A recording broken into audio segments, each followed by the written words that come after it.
More than a year ago, the rumors took hold that Grand Theft Auto would cost $100 and that this would be the next great hike in game prices. And more recently, we heard investors say that Rockstar actually needs to raise prices, not just for themselves, but for the good of the industry. Well, the good news for us as customers is that both of those groups are wrong. The price ceiling in video games is not going up, and GTA 6's base edition will cost only $80. Yeah, you may have expected $70, but remember, $80 is actually the industry's price ceiling now for a AAA game, and that's thanks to Mario Kart World, which set it as a new high last year. And that means everyone else in the industry is now firmly locked under that ceiling. Because let's be real, for the likely size of GTA 6, there is just about no way a dev would be able to command a similar price point. Unless, of course, you're Nintendo and you can just apparently do whatever the hell you want and have it succeed. But $80 is still a lot, and let's be real, they don't really want you to spend $80, they want you to get the Ultimate Edition. And the way that they've done the Ultimate Edition does feel quite bad indeed. So, some people are excited, some people are angry. It is indeed an edition of the gaming news. Here's a quote of someone we clowned on recently. The industry, which is perceived as struggling, would have difficulty selling games for $80 if GTA 6 came out at $70. We think it's in Take-Two's self-interest as a publisher and partner to many developers to raise the price point for the entire industry. So that's what the ask was from investment analysts at Bank of America. They really wanted to pull a particular financial lever, doing a price hike for GTA so that everyone else could start charging more for premium games. Well, GTA won't cost $70, but the price Take-Two settled on and the way they're selling GTA, well, those might make things far more complicated for the rest of the industry, certainly more complicated than those analysts hoped. Though first, absolute banger deals from today's sponsor, UGREEN. I love their stuff. And if your desk, bag, or travel setup has just turned into a graveyard of chargers, cables, and half-dead things, well, UGREEN's Prime Day deals are worth your attention. I use these every day. People on my team use them every day. This is what I've loaded up my parents with. And basically, their Prime Day deals page is live with up to 40% off, and one of the specific offers that's really good is 42% off the Nexode 100-watt 4-port USB-C charger. It is so goddamn good. It's a single compact charger with 4 ports, so, your laptop, phone, tablet, handheld, those are all covered, and it means all your tech devices aren't fighting over separate wall bricks, so you can consolidate your things. And thanks to the latest gallium nitride tech, this MacBook Pro charger is much smaller in size than other 100-watt USB-C chargers. They're also running 37% off the 20,000 milliamp hour 45-watt power bank, which has got a built-in USB-C cable, which is dead handy and the sort of thing you really want when you're traveling or working away from your desk. And it even supports rapid powering of up to 3 devices simultaneously. So, if you want to clean up your charging and cable setup before it just gets so messy that it develops its own government, well, check out UGREEN's Prime Day deals through the UK and US links down in the description. And thanks to UGREEN for sponsoring the video. $80 gets you the base edition of GTA 6, a full single-player game, and that's it. No GTA Online is mentioned, but there is a version that costs $100. An extra $20 for the Ultimate Edition gets you exclusive cosmetics, weapons, vehicles, and missions. Though, of course, the way that they've done this doesn't make you think, oh, it's just a few extra options in a customization menu. No, the actual shops where you get those things are unique premium shops, so it is quite deeply integrated into the actual in-game content, which does make it feel like it's more value if you buy the Ultimate Edition, but also makes it feel even worse for the base edition. Still, the real sore point is of course the missions, because those are real bits of gameplay locked behind the $100 tier. Now that is exactly the same business model that they used for Red Dead Redemption 2 in 2018 and GTA 5 in 2014. Missions and cosmetics that are exclusive to people who take the upgrade. The only difference is that this time you're paying $100 for no online benefits at all, which then begs a question. Why no GTA Online? I mean, we know it's Rockstar's biggest money spinner, so they're probably nervous about moving players over and maybe losing a decade of entrenched spending, especially when data miners just found evidence that GTA Online is actually getting new modded roleplay tools. But that's not the only thing that's missing. What's missing is a chance to play the game early. There is no advanced access option. Of course, I'd say that that's a good thing. I hate that that is a thing in our industry now, but it's still still something almost everyone expected, because with it, GTA 6's margins would be subsidized effectively by free money. I mean, it would definitely sell. We've seen so many examples of advanced access working, at least financially, which means that Rockstar is probably leaving money on the table, which is a fairly odd thing for the Grand Theft Auto people to be doing. And this all means that the initial business model of this game is not as bad as people feared. It only costs $80, still a lot. But for the rest of the industry, what that $80 is going to be is a hard limit. And I have to assume that privately, a lot of people in the industry wish Rockstar didn't do this. What we can infer from this then is that Take-Two reckons $80 is the sweet spot between what people will pay and what the game is actually worth. The Ultimate Edition is there to tempt people into spending more, but it also means they've decided what everyone in gaming can ask as a baseline price for their video game. Now, sure, some chancer might launch a near all AI-generated PC game priced at $1,000 on Steam as a prestige status symbol. Well, that's obviously just a shitpost. For the rest of the industry, it basically all comes down to one question. Is your game equal to or better than GTA 6? And if the answer cannot be a resounding yes, then that game will run into trouble with audiences at that price. It doesn't matter if the comparisons in quality are fair or not. I mean, just look at, say, Xbox. 2 months into pre-orders, they ditched the $80 price tag on the Outer Worlds 2. Yeah, you may have forgotten that, but Xbox did actually try to pull off $80 for Outer Worlds 2. In many ways, the funny thing here is that the Wall Street analysts were kind of right. Rockstar not raising prices means that nobody else really can.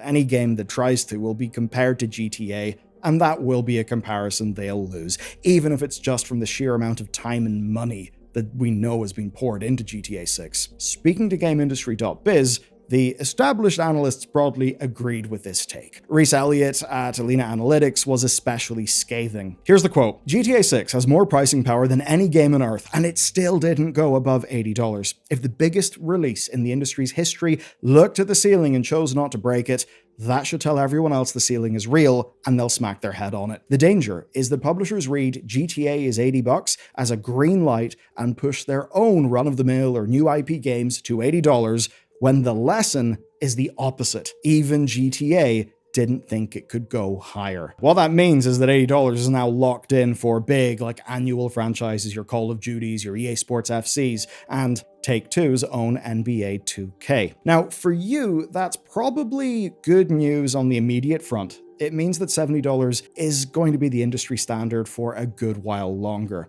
For the very top of the industry, though, things did just get more shaky. That's because with price hikes now off the table for most publishers, they're going to have to find another way to pad out their margins and bring in even more revenue. Now, we've already seen a lot of these ideas start to leak out. Battle passes, paid early access, microtransactions that never quite stop asking you for more. And in some cases, actually many cases, maybe most cases, I actually think that's worse than just paying more money up front for the game. And that's because I don't want to spend a big chunk of money in a game only to then have the game feel cheap because it's basically begging me for more money all of the time. But the point still stands. The price ceiling is the price ceiling. These companies do want to earn more, and that has people thinking that Rockstar and Take-Two may be trying to save money in some other ways. Killing physical games. I know, kinda crazy, but that's not what people are talking about. Grand Theft Auto 6 will be playable on the 19th of November for everyone. That's just over a month after Rockstar hears the verdict on their union-busting trial over fired staff. That is when people will finally get to play the stuff that those staff built. But the game is actually available to download earlier, from November 12th. Now, in one sense, it's just a prudent thing. Console servers maybe won't get killed in release day because the downloads can be spread out over the week. The potential downside is data miners will be very busy that week trying to crack into the downloaded data to see whatever it is they can get. And the only way they'll be able to data mine is actually from that downloaded data, and that's because they won't be getting that data via a disk. Now, there is a physical version of GTA 6, but the thing that's physical is basically whatever the game code is printed on, because there's not going to be a disk inside the box. Now, you can get it from the 12th, but you'll still have to go and download the full game. I guess it just means you can get a box designed to hold a disc that doesn't have a disc in it that you can place on your shelf. Obviously, preservation groups like Does It Play aren't really impressed by that. Some retailers have already said that they won't carry the game as a result of this, just out of principle. Of course, for those retailers, well, they'd very much like to be selling the game and earning money from it. And of course, because they always do, petitions have appeared trying to reverse the decision. Don't think the petitions will be successful. But there are actually a few reasons for this bizarre-looking choice. First up, going back to an old rumor, Polish game site PPE pointed to a known European leaker who reckoned GTA's physical edition would be held back past launch in order to stop leaks.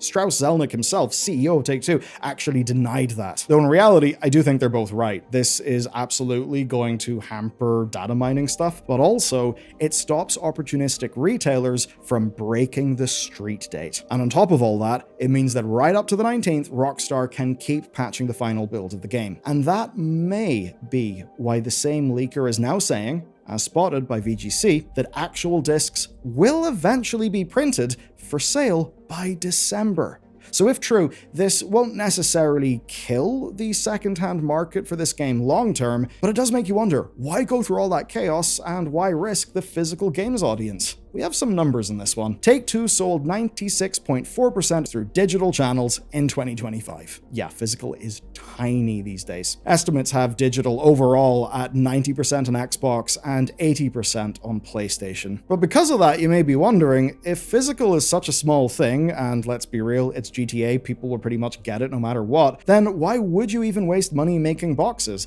especially if the box is going to have a download code in it? Why not a pure digital release? As Nico Partners director Daniel Ahmad puts it, it's, quote, the difference between having a retail presence and having a physical disc sold at retail. Basically, the point is, someone who walks into a big box store and picks up GTA 6 because they recognize the brand is still a sale. Purely by virtue of being in stores, they get more exposure to more eyeballs. But it's not just that, and Amazon is actually a major factor in this. You see, Amazon cannot sell you a PS5 digital code because of Sony's platform policies. But now, well, Amazon can sell out of GTA codes in boxes an hour after the pre-orders start, because they can sell a pre-order code inside a physical box. They just cannot sell the code directly. It's quite weird, right? But ultimately, the reasons behind this all do come down to a fairly simple, overwhelming fact. Millions and millions of people want to buy GTA because it's GTA. There will be no other releases like GTA 6.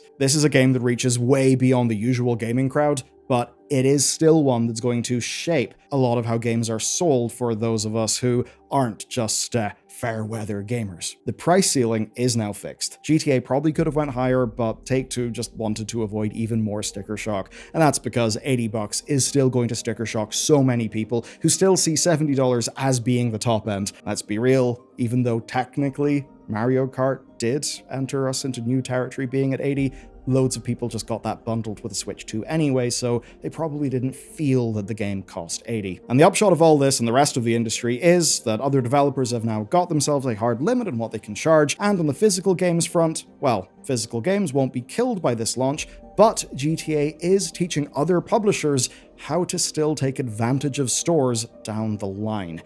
Question is, what do they do with these lessons in pricing and physical games? How will it shake out? Can't see into the future, so I don't know, but we will see it play out over the next few years. Now, I know all this talk of price hikes can be scary. We've just seen price hikes, of course, with the Steam machine owing to all of the hardware space problems. But there is another thing going on with the Steam machine that is free, that you can literally do. So if you want to find out everything about that, check out this video next.